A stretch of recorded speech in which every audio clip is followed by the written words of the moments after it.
So in today's video, I'm going to be planting some purple fountain grass into my front flower bed.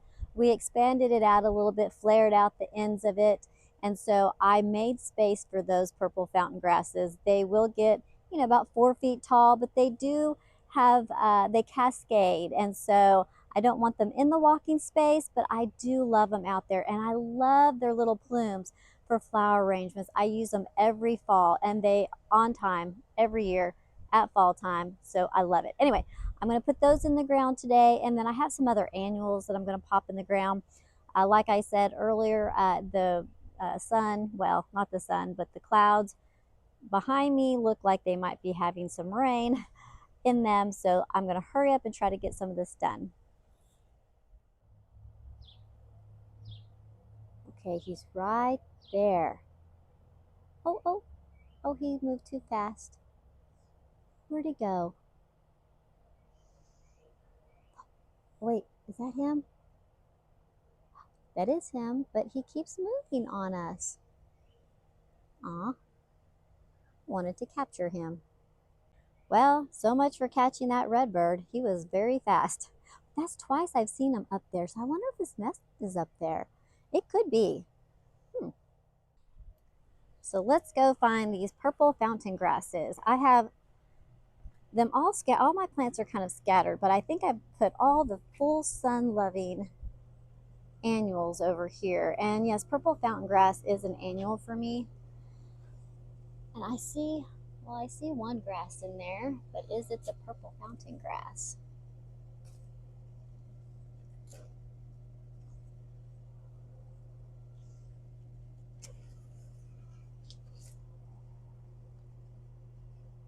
No, that is fireworks. That means this one has a red leaf with the stripe. It's very pretty though. In fact, I have this in another spot that I'm going to dig out because I've decided I want it somewhere else. And I need to keep this out here a little bit more.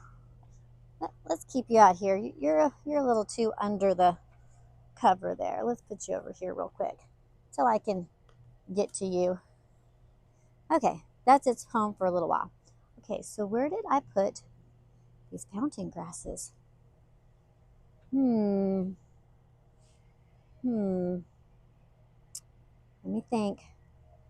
I bought so much because when our stores get them, you really are not like Lowe's and Home Depot, but when the nurseries have some plants and they're your favorites, you have to get them when they're in. Oh, there they are. I see them.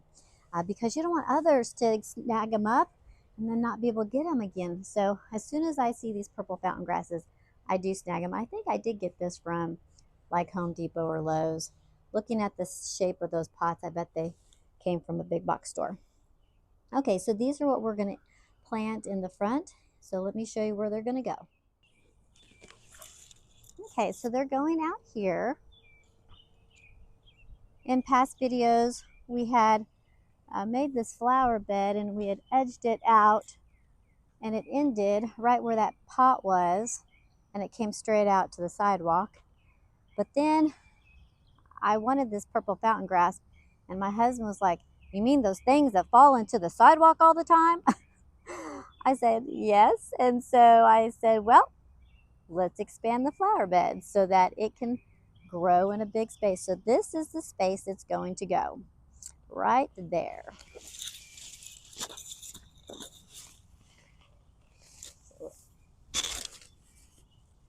I had two in my hand, so I had to put one down. So it's going to go right about there.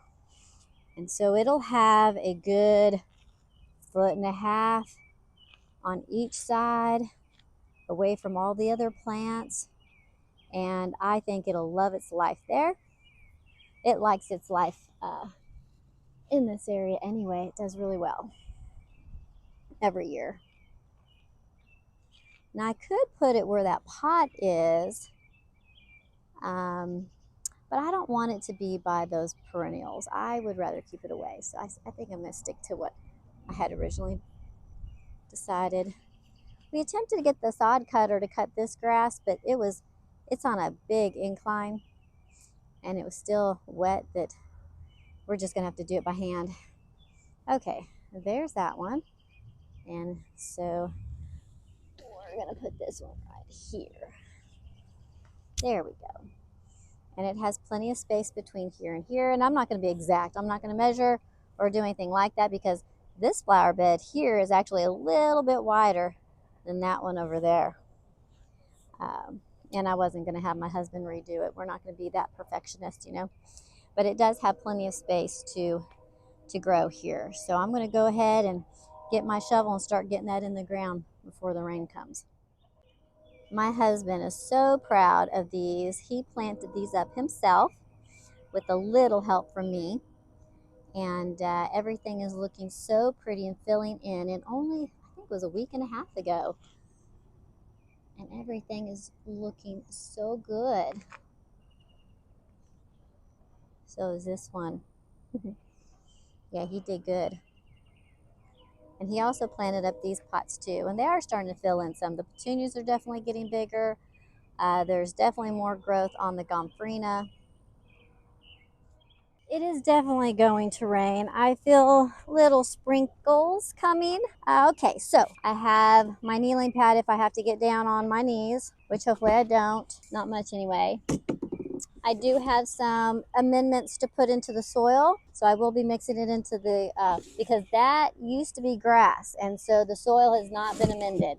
And then I have some, well, this is actually a mix. I mixed some biotone and some plant food because it was the very end of it, both of them, very dusty, lots of dust. And then I have some, my local cotton burr compost that my local nursery sells. And it's supposed to be good stuff. So let me go ahead and start getting this hole dug. And I also have my mosquito spray just in case too, because we don't like mosquitoes. The heavy rains moved a lot of my mulch away from the hole, so less work for me to do. Break it up some. Probably gonna mix this with the amendments that I have. It's still somewhat moist. Definitely deeper down in there. Come here, you. Hold on once. Woo! No, you don't. Okay. Ooh. Now that is our hard pan right there. That is what our real clay looks like. And it's not super wet, so you can actually kind of crumble it some, but it doesn't crumble very well at all. Ugh, but yeah. And I'm not removing it. I'm just gonna mix a little of my stuff into it, but I don't wanna remove it and replace it because then I'll have a swimming pool underneath here for the plant's roots, and I don't want to do that either. So I'm just adding a little bit of organic material into the hole, not a lot, but I do have to break it up so the roots can at least get down in there. Okay, gotta go a little deeper. In fact, I will put this back on top, this part right here. I don't want to step on that. That's like straight up mud. And these shoes, they're so old and they can get muddy and all that, but I don't like walking in shoes that have mud. I don't like that feeling. So I will definitely, all right, let's see if that's low enough. Oh, perfect.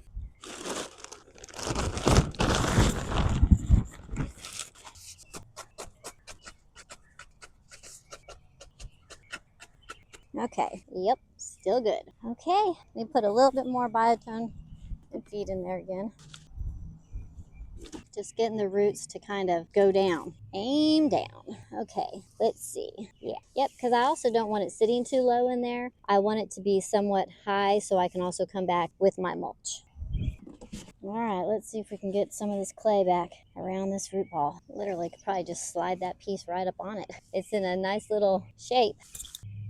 I don't really like planting when the soil is like this.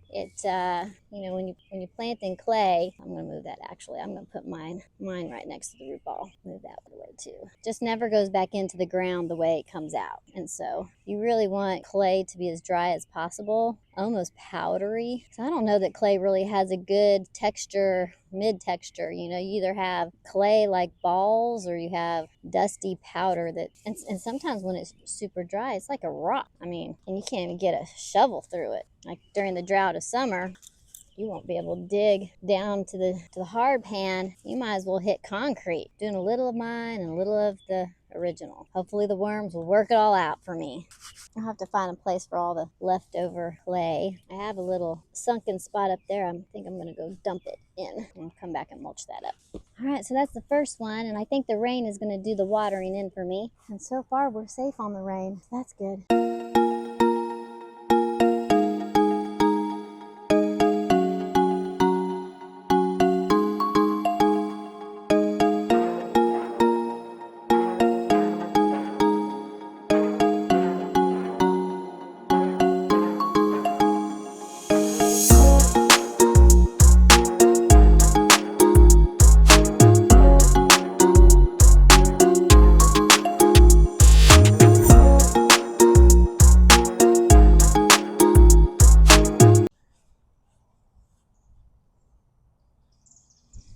Okay, as you can see, well, you can't see from here probably, but I did plant it up a little high.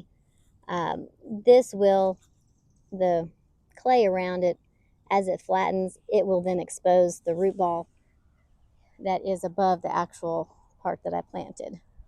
I just have some of those crumbled pieces up there. But like I said, it will fill in this whole entire space right here. It is a perennial for me, and I could try to dig it up and overwinter it. I could do that. I just didn't take the time last year, so I don't know if that would work or not. But look how pretty they are. And then, you know, with the purple leaves, and then I have the purple and the salvia right there, it just goes really well together.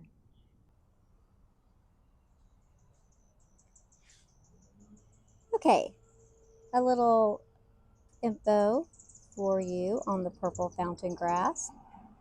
It's a full sun-loving plant.